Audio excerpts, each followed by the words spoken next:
What's up, people? Yankee Gooner, what's the deal? We lost 2-0 to Leicester yesterday. Huge fucking surprise that happened.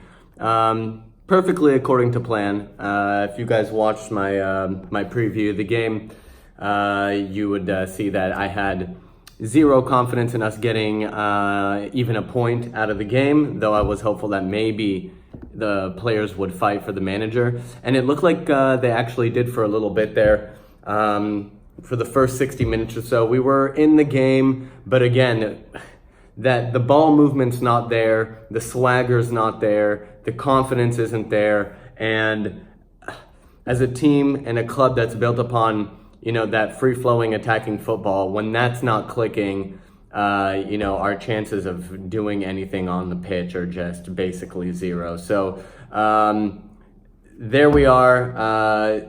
Man United won today, so they're a point behind us now. As bad as they've been this season, they're only a point behind.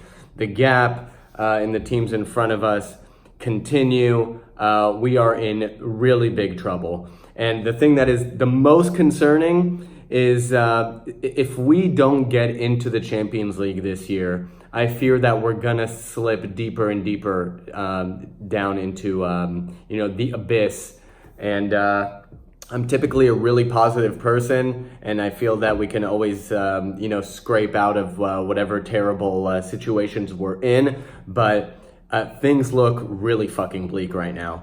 And the worst part of the whole thing is I fear that if we don't get Champions League football this season, Aubameyang and Lacazette are out the door and they're not going to renew their contracts. And honestly, who could fucking blame them? Who the hell would want to play for us? What top class, world-class players would want to play for a team that is consistently falling short of Champions League football, that's not showing the ambitions, that's not showing the skills on the pitch, and they'd be out the door, and then where would we be?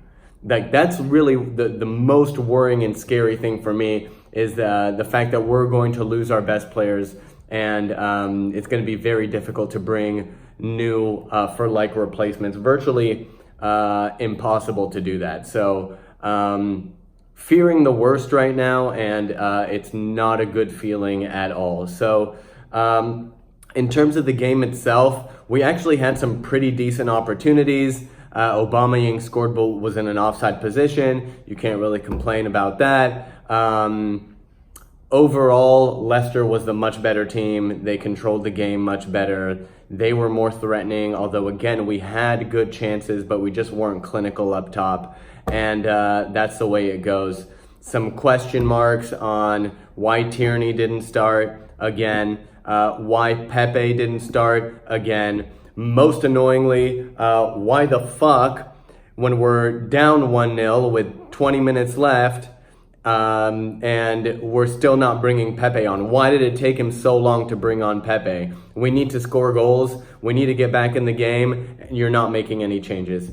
Again, I don't fucking understand this manager. I've had it with this manager. It's time to step aside and bring in a new manager. Who that's going to be is up for debate. I don't think the board has the balls to sack him just yet, but I really hope they do.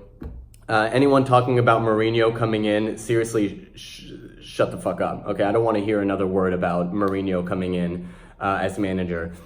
He has been a complete failure recently in all the jobs that he's taken on.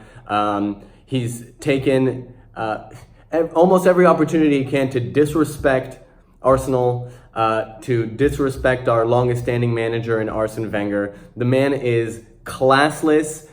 He's a disgusting human being. He doesn't have any class whatsoever. And I want absolutely nothing to do with him. And if I see him in an Arsenal shirt, I won't be able to stop vomiting. It'll seriously disgust me. I want nothing to do with it. I'd personally like to see Allegri come in if he's available. I think he can steady the ship. And that would be my personal choice. But anyway, I'll keep it shorter tonight. Terrible result. We're in a terrible position. I don't know where we go from here. I've really lost my enthusiasm for watching us play because we're so fucking boring and inept. And that's just the situation right now. So a lot of my friends say they're enjoying my YouTube channel because they get to see my misery and they enjoy it. So here's another video for your personal enjoyment with my football misery. It is what it is. Anyway, I'm out. Until next time, guys.